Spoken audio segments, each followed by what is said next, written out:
What is servant leadership and how do I become one? Well, I'm going to tell you how coming up right now.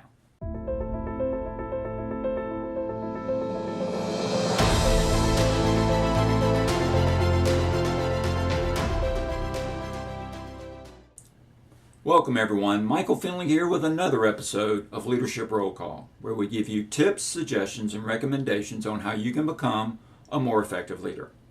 Our topic today is servant leadership.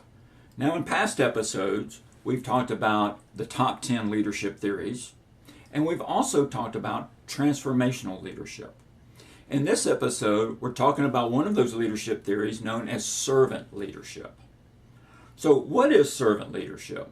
Well, it's not about bringing your employees coffee or washing their car during lunch. It's not that at all. Servant leadership, or the phrase, has been around since 1970. It was coined by a man named Robert Greenleaf, who was an AT&T executive.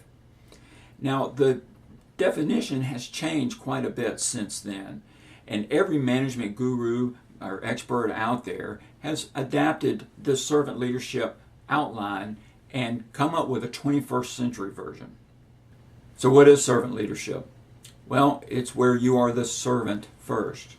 You focus on the need of others, especially your team members, before those of your own. You seek out opinions of others. You enable others in order to do things.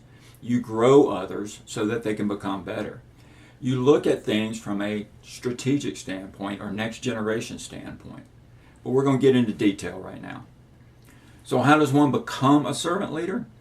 Well, there's a lot of different opinions out there, and I like management guru Skip Pritchard's viewpoint first. He said the first thing you need to do as a servant leader is value the opinion of others. So in this, you seek out what others are thinking. You seek out their opinion, and you value it.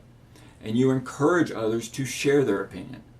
So value the opinion of others. Next, you want to create a culture of trust. So maybe someone has a harebrained idea or a way wacky idea out there. You don't want them to be laughed at when they offer this opinion. So you want to create that culture of trust where people can be innovative and maybe come out with those wacky ideas. It might just be a good one.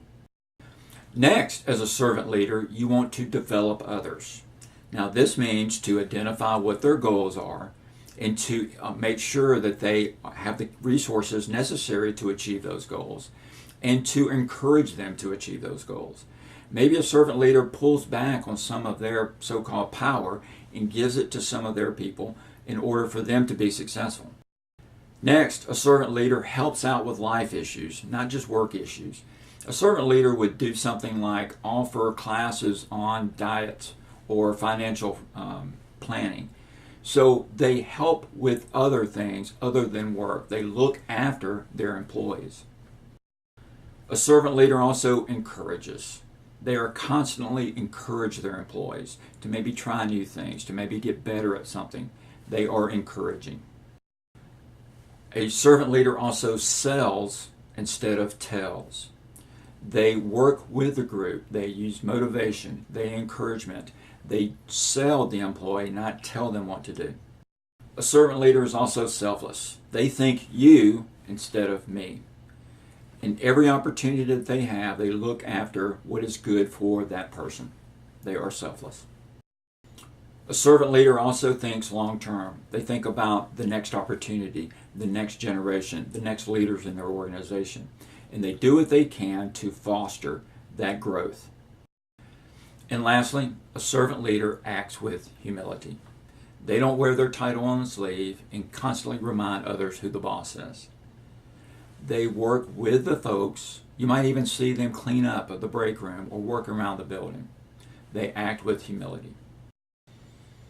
A servant leader focuses on the needs of others, but they also use transformational theory and servant leadership to create growth, to create innovation, and to make a group more productive. I hope you enjoyed this brief overview of servant leadership. If you have a question about this topic, please put it below. And if you have a comment about what topic you would like to see in the future, I'd also like to hear from you. And lastly, if you haven't subscribed to our channel yet, please consider subscribing. Until next time, good luck with being a servant leader.